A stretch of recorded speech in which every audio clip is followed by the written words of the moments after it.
Salut à tous et bienvenue les amis. Aujourd'hui on continue le projet HeroQuest et on va s'attaquer aux orques. Ces vilains de la boîte HeroQuest vont être composés d'orques et de gobelins.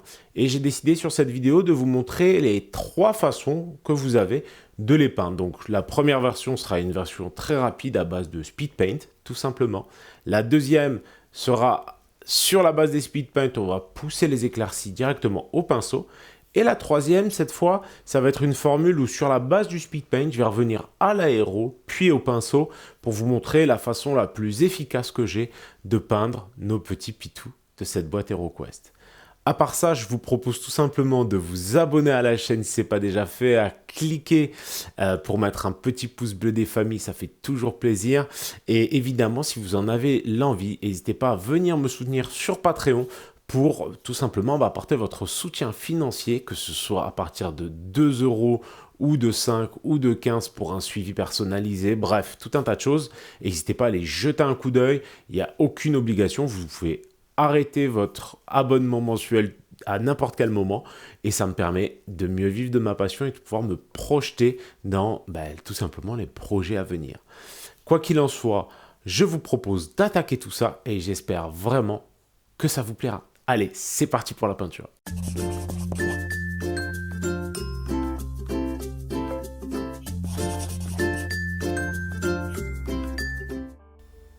Donc c'est parti. Sur une sous-couche blanche, je vais appliquer tout simplement différentes speed paints, à commencer par de l'orque skin, tout simplement pour la peau de cette orque d'HeroQuest, du Gravelord Grey pour toute la partie métallique, qui sera donc en métal non métallique, et puis ce sera tout à ceci près que je vais certainement utiliser du Hardened Laser pour toutes les parties cuir. Rappelez-vous d'utiliser toujours un pinceau qui n'est pas non plus trop qualitatif, puisque l'encre, ce type d'encre va systématiquement venir se mettre sur la base de la virole et va un petit peu abîmer votre pinceau. Donc pensez bien à utiliser un pinceau qui n'est pas forcément en super bon état pour appliquer votre encre, mais en suffisamment bon état quand même pour que le poil ne parte pas dans toutes les directions et que l'application de ces couleurs soit trop pénible.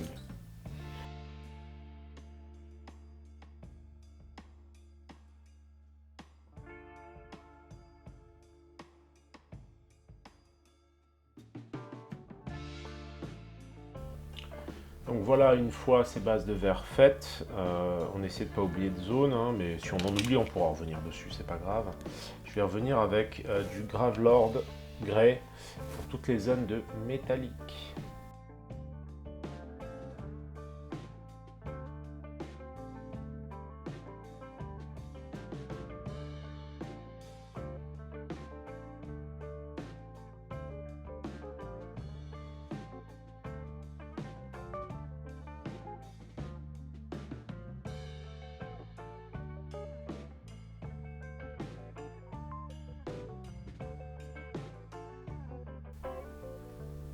Alors n'hésitez pas, s'il y a un petit peu trop de peinture dans les creux, vous pouvez toujours revenir avec le pinceau et par capillarité ça va avoir tendance à remonter un peu le poil.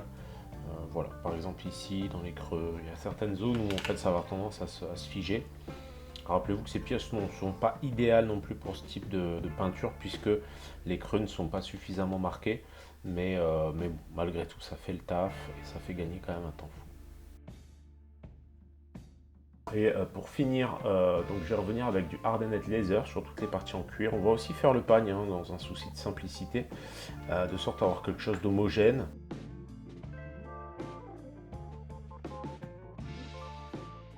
Donc on continue, hein, on est toujours dans la même lignée, à savoir vraiment appliquer la couleur simplement, basiquement. Et on terminera toujours, enfin en tout cas j'aime à terminer avec tout simplement le fait d'appliquer en fait tout du noir en fait sur toute la base du socle. Donc sur le format, on va directement dans cette vidéo. Ensuite je vais vous montrer comment le résultat que j'ai juste avec des couleurs de base, hein, pour faire très simple. Et ensuite on poussera le niveau, donc vous serez à même de juger un peu où est-ce que vous allez aller et jusqu'à où vous voulez pousser le vis et le temps que vous voulez consacrer à ces jolis petits pitous, sachant que évidemment chaque étape prend plus de temps et je vous conseillerais toujours de peindre ne serait-ce que basiquement avant de jouer.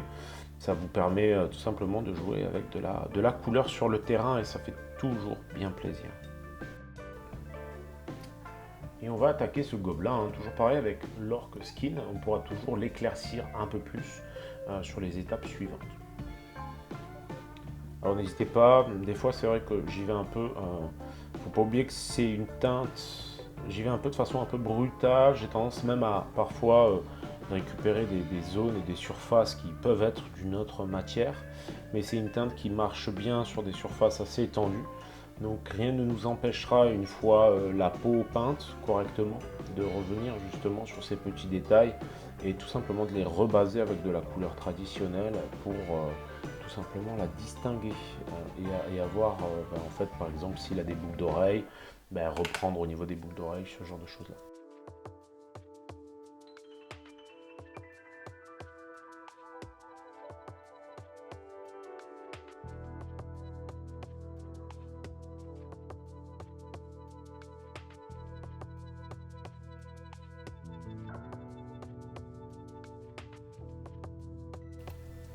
Donc je continue toujours les zones métalliques en Gravelord Grey, sachant qu'il y a beaucoup moins de zones métalliques que sur l'orc par exemple, ce qui va clairement faire une distinction sur les différentes couleurs.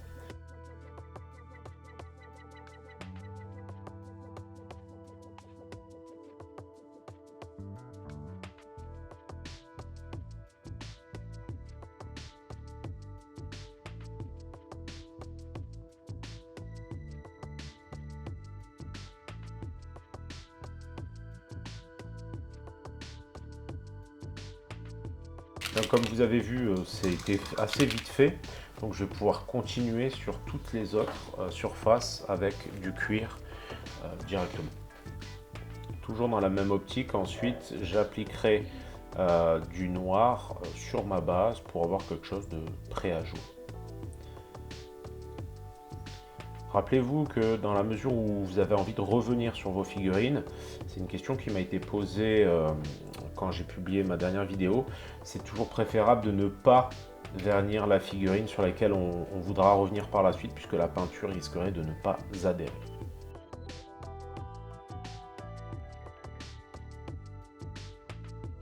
Voilà le résultat une fois les couleurs de base appliquées sur l'ensemble des figurines d'orc et de gobelins. Comme vous le voyez, c'est prêt à jouer, c'est simple, c'est efficace, ça m'a pris à peu près 3 heures pour l'ensemble, qui peuvent être réduites si vous faites ça à plusieurs. Et vous pouvez aussi évidemment penser à la suite en vous disant on continuera dans les étapes qui vont suivre à éclaircir, que ce soit le non métallique, la peau et un petit peu les différents cuirs. On va commencer l'amélioration de nos figurines. Pour ce faire, en fait, je vais éclaircir toute la zone de chair ainsi que le métal. Le métal, je vais beaucoup aussi l'assombrir, certainement aussi la zone de chair. Et vous allez voir un petit peu ce que ça va donner. Donc je commence avec du mood green que je vais assez peu diluer finalement, puisque celui-ci va nous permettre d'être vraiment tapoté sur les zones de lumière les plus intenses au niveau de la peau. Durant cette étape, je vais essayer de préserver les zones d'ombre les plus marquées où est tombée l'encre, la première couche, de sorte à ce que vraiment ça nous permette de, entre guillemets, rentabiliser et être efficient dans nos différentes étapes.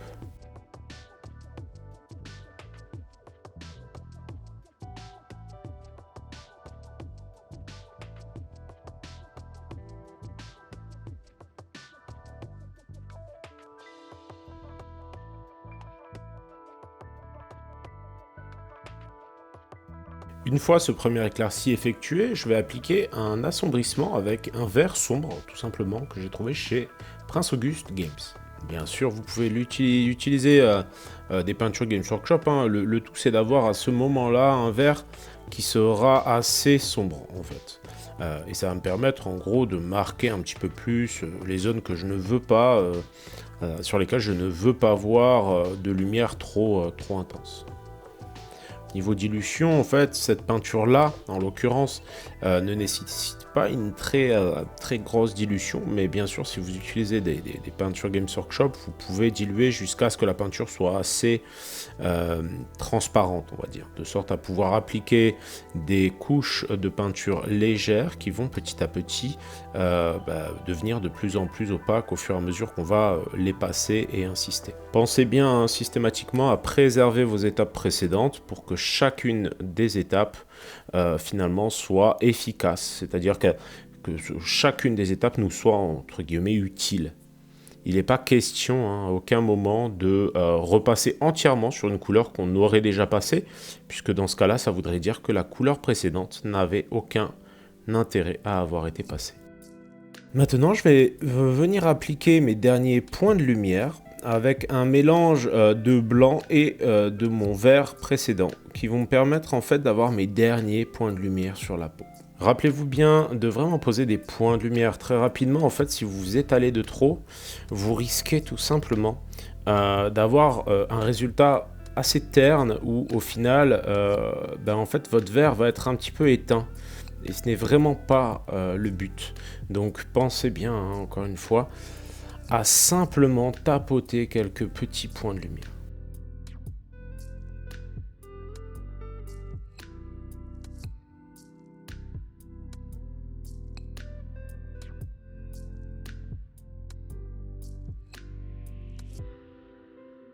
Ce sera tout pour la peau et on va continuer gentiment à traiter les métaux tout simplement en attaquant avec du blanc qu'on va suffisamment diluer pour qu'il ne soit pas trop, qu'il soit assez translucide et que en gros quand je le pousse il reste dans la position dans laquelle je veux le mettre.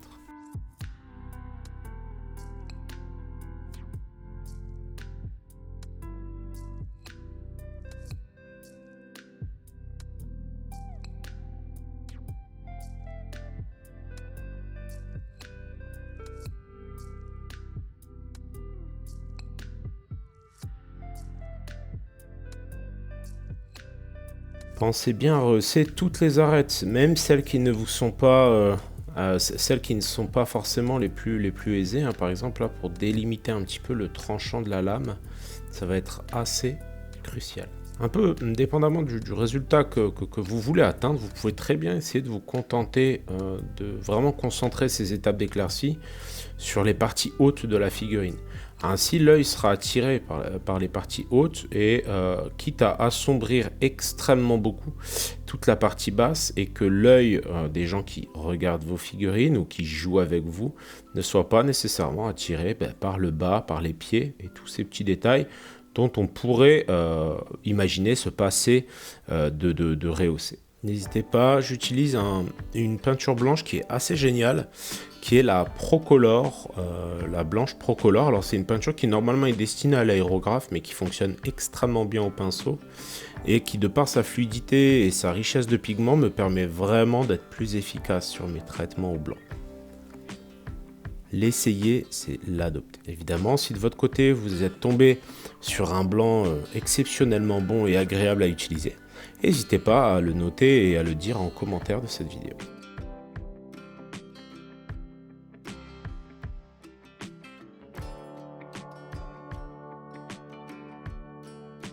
Je vais maintenant revenir au noir mat de chez Army Painter pour assombrir toutes les zones de métallique, mais pas uniquement. Ça va vraiment me permettre de refaire typiquement toutes mes zones intermédiaires, par exemple entre le cuir et la peau, ou les métaux et la peau. Vraiment, ça va me servir de grosses étapes pour booster mon lining, exagérer mes ombres sur mon non métallique évidemment, mais aussi remarquer un petit peu quelques zones pour que celles-ci soient beaucoup plus sombres.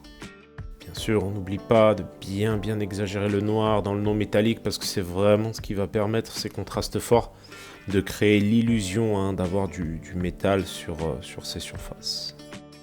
Pensez toujours à préserver les étapes précédentes pour que petit à petit vos teintes ne touchent que des surfaces assez minimes.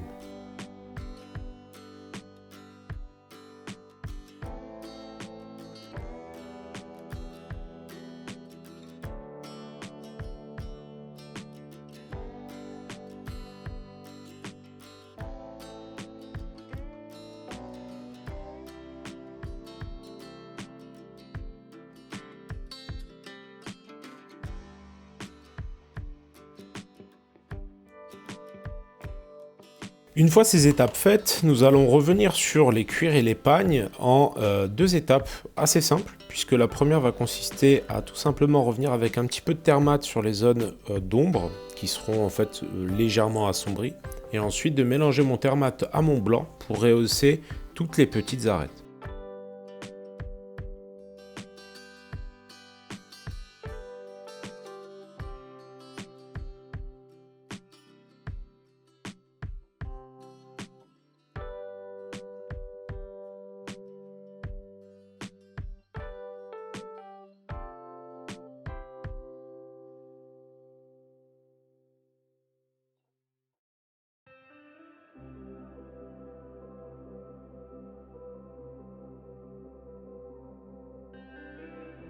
Comme vous voyez, je me concentre vraiment sur les arêtes essentiellement, hein, pour les lumières. Le but n'étant pas de m'étendre, le but n'étant pas de passer un temps fou sur ces zones de cuir, mais juste de les mettre un tout petit peu en valeur.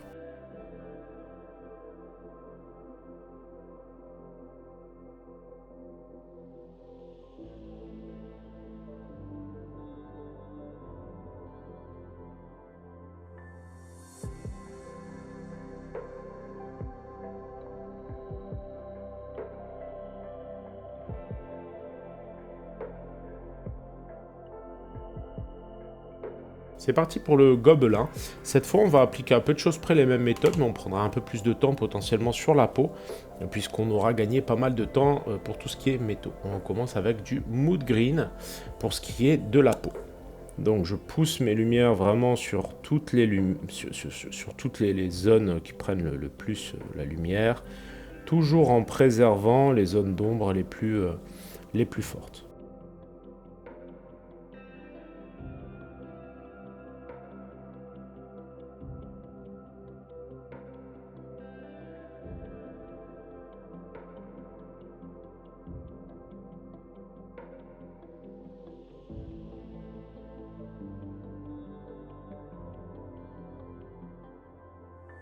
Donc je vais revenir encore une fois sur les éclaircies de la peau et cette fois en ajoutant, hein, toujours une petite pointe de blanc dans mon verre de sorte à avoir des zones vraiment plus éclaircies. Pensez à toujours limiter votre zone de travail, c'est primordial pour avoir finalement un dégradé entre chaque étape. Maintenant je vais utiliser le noir pour pousser mes lumières sur toutes les zones de métal que je veux en métal, non métallique. Comme vous le voyez, je me concentre essentiellement, hein, sur les arêtes que je vais devoir vraiment booster au blanc pour que ceci contraste un maximum et fasse ressortir par exemple le tranchant de la lame. Et je n'hésite pas évidemment à faire plusieurs passages, plusieurs filtres de couleurs pour atteindre l'intensité de blanc que je vise et pas nécessairement d'y aller à force de gros pâtés, sans quoi ça risquerait d'écraser un peu tout le travail qui a été effectué.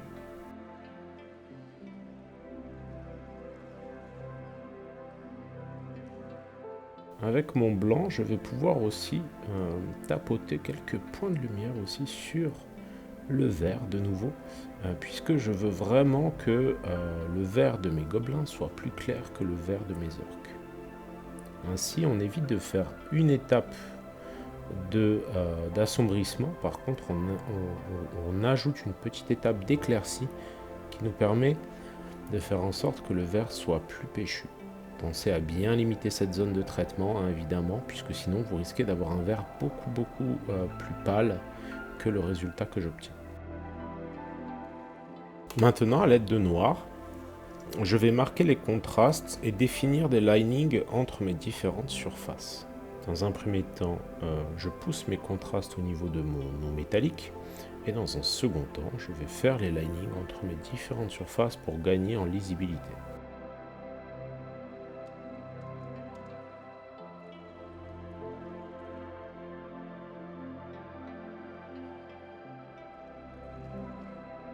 Et maintenant, je vais revenir avec un mélange de thermate et d'une pointe de blanc, tout simplement pour refaire mes linings au niveau du cuir.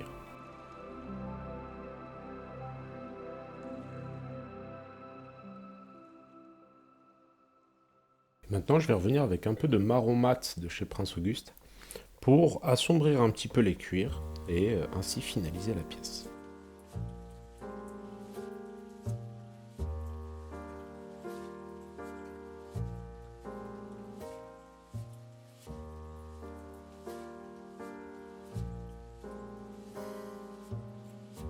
Voilà le résultat après quelque chose comme une demi-heure de peinture en cumulé entre l'étape 1 et l'étape 2. Ça vous permet de voir que en poussant un peu plus les lumières, tout simplement, on réussit quand même à avoir un résultat carrément plus probant, plus marquant. Et voilà, j'ai décidé d'en peindre uniquement 2, simplement puisque je vais procéder sur la prochaine étape. Je vais directement vous montrer depuis l'étape 1 comment je m'y prends à l'aéro pour obtenir un résultat aéro-pinceau plus pertinent, plus rapide. Et on va voir ça tout de suite, tous ensemble. Donc pour cette dernière étape, je vais vous montrer en fait comment depuis la Speed Paint, en utilisant mon aéro puis mon pinceau, je vais traiter ces deux figurines en même temps. Pourquoi en même temps? Simplement puisque à l'aérographe, ça va être facile de toucher de larges zones et ça va me consommer très peu de peinture. Aussi, je préfère vous montrer directement sur deux figurines.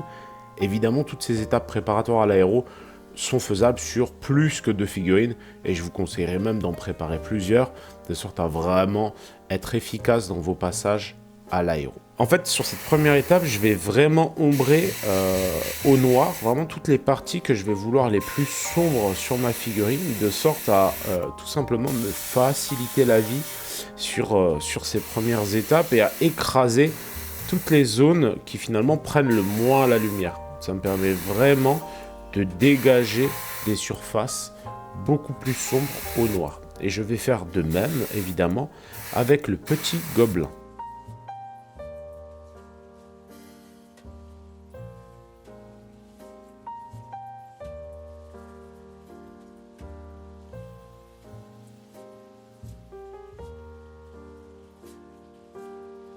Donc je vais faire pareil sur le gobelin pour poser vraiment des ombres, encore une fois, générales, qui vont permettre de mettre le paquet et d'attirer un maximum l'attention sur toute cette partie, la partie haute, tout simplement en écrasant la partie basse. Donc maintenant nous allons faire des étapes, mais cette fois au blanc, l'idée étant tout simplement de venir rehausser toutes les zones de lumière les plus intenses, bien sûr. Donc vraiment là l'idée avec le blanc c'est juste de pousser mes zones de lumière, un peu comme j'ai fait pour le noir, mais cette fois pour les zones de lumière et non plus pour les zones d'ombre. Donc on va pouvoir vraiment se focus sur les quelques zones comme ça. Et ensuite on va faire de même pour un petit peu chaque surface qui seront différentes, à savoir les tissus évidemment, ainsi par la suite que la peau.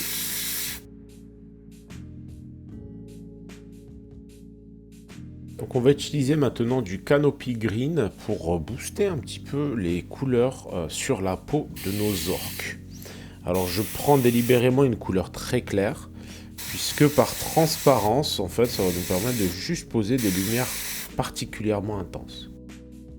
Donc je vais nettoyer mon aérographe et ensuite maintenant je vais revenir avec de la couleur Flèche 2 de chez Procolor pour pousser les lumières sur tout ce qui est cuir et tissu.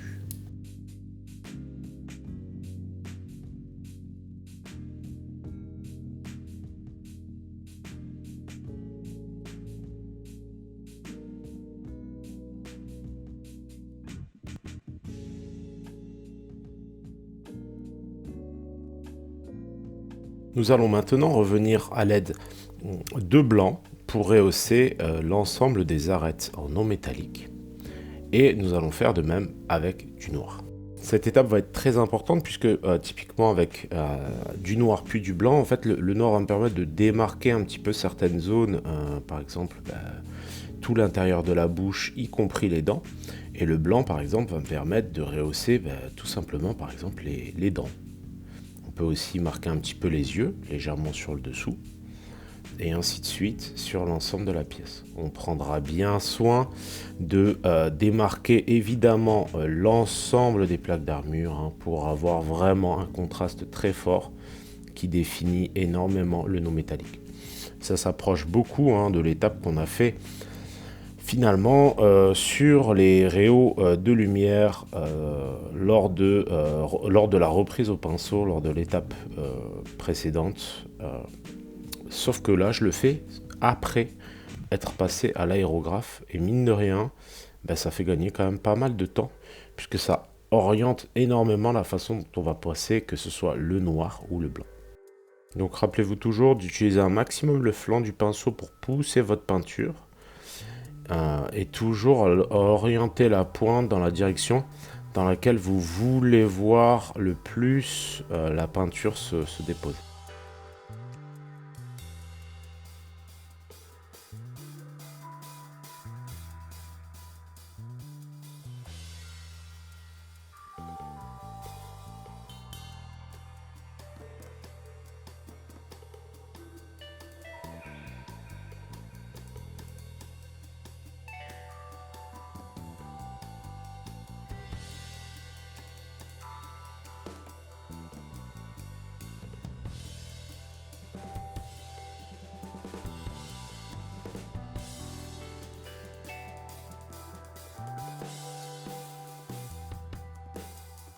Une fois ces étapes au noir fait, nous allons repasser, mais cette fois tout simplement au blanc, hein, comme je l'ai eu dit précédemment, pour rehausser toujours. On est toujours sur de l'arête à rehausser, essentiellement évidemment sur le no métallique, mais pas que, puisque comme je l'ai dit précédemment, par exemple, les dents, les yeux pourront être rehaussés de blanc pour ressortir d'autant plus.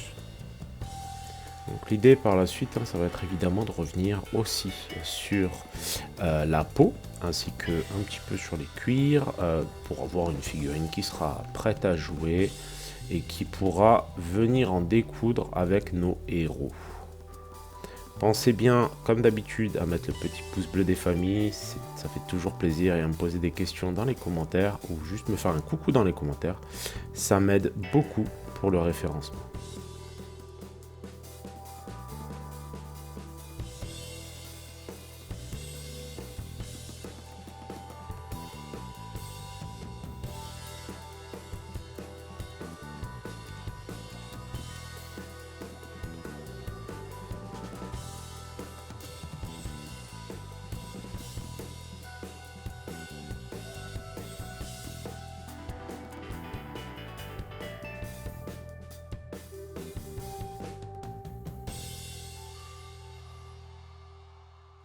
Je vais maintenant revenir sur la peau avec un petit peu de mood green que je vais tapoter vraiment sur les zones de lumière les plus intenses. Vraiment, on se concentre avec le mood green sur les zones qui prennent le plus la lumière. On n'hésite pas à tapoter. Rien ne nous empêchera par la suite, si on trouve par exemple les dégradés pas assez clean, de revenir avec une couleur intermédiaire pour retravailler un peu nos transitions.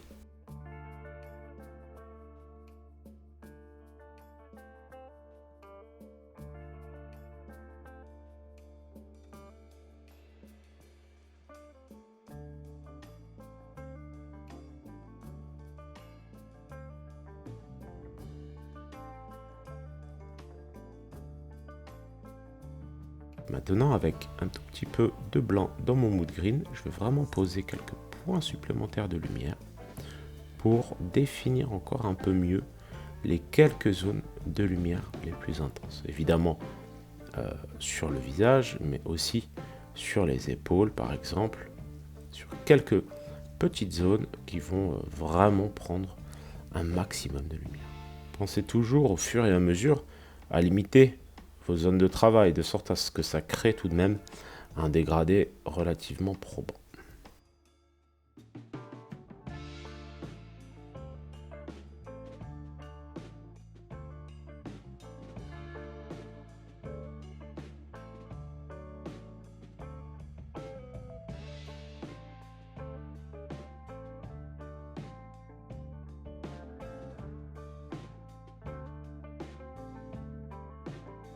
Donc vraiment, cette étape n'est pas vraiment obligatoire, on va dire, mais si vous voulez avoir quelque chose d'un peu plus doux en termes de transition, en fait, il suffit que vous reveniez un petit peu au niveau de vos zones d'ombre et que vous tapotiez cette couleur. Ça va forcément atténuer un petit peu les lumières et atténuer un petit peu les ombres.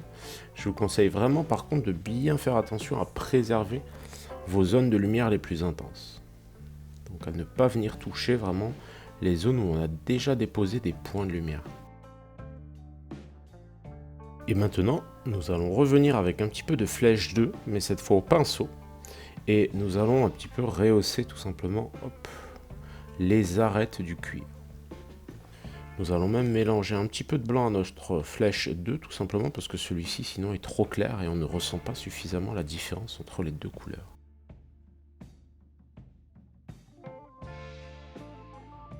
Pour finir, je vais revenir juste avec un petit peu de marron mat, assez dilué, que je vais venir insérer au niveau des creux du métallique, tout simplement pour lui donner un petit peu plus de profondeur et d'effet d'usure.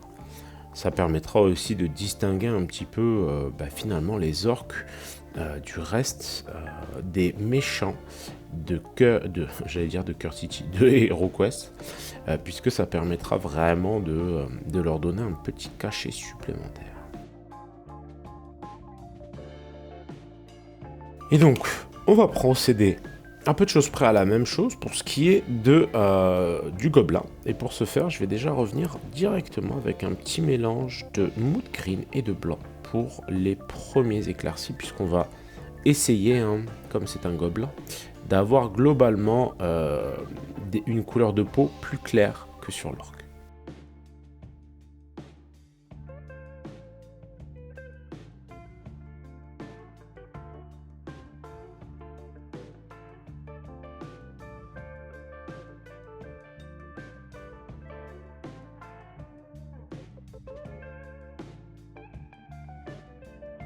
Je reviens donc avec du blanc pour booster encore un chouïa plus mes lumières sur le gobelin, puisque comme je vous l'ai dit, je vise à avoir une couleur de peau un cran plus clair sur les gobelins.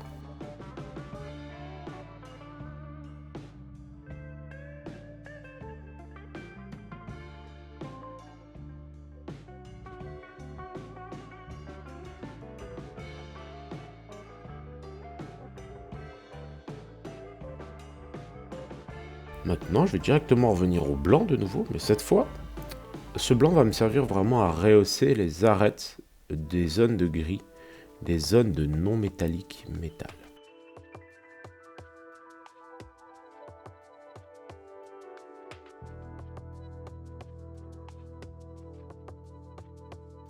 Maintenant, je vais mélanger un petit peu de couleur chair 2 de chez Procolor et rehausser toutes les zones de cuir.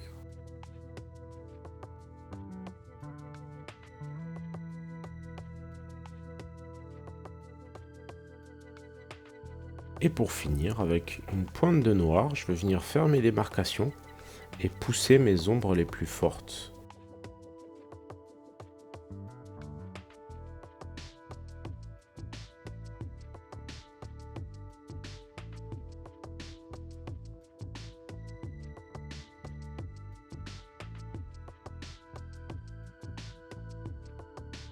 Voilà le résultat une fois la speed pen appliquée, puis l'aéro, puis le pinceau passé. Il faut savoir que ça m'a pris à peu près autant de temps que l'étape 2, sauf qu'ici, je vais pu utiliser un aérographe. Donc c'est assez pratique et ça permet vraiment de dégrossir le travail. Donc là, vous voyez le résultat avec la Spin Paint. Va s'en suivre le résultat avec des rayons de lumière directement au pinceau. Et enfin, le résultat avec rayons de lumière globale et d'ombre globale à l'aérographe avant d'avoir une même application au pinceau. Donc vous voyez vraiment les trois différents résultats. Ma préférence va au troisième, mais le résultat déjà du second pour moi est tout à fait correct pour du tabletop. Le résultat, j'espère vraiment que cette vidéo vous a plu. On va gentiment continuer en parallèle des lives sur Twitch concernant la préparation du Golden Demon. On va gentiment continuer l'avancée d'HeroQuest en espérant que ça vous plaise. N'hésitez pas comme d'habitude à liker, partager et bien sûr à commenter avec vos retours et votre soutien. Je vous dis à bientôt pour la prochaine vidéo.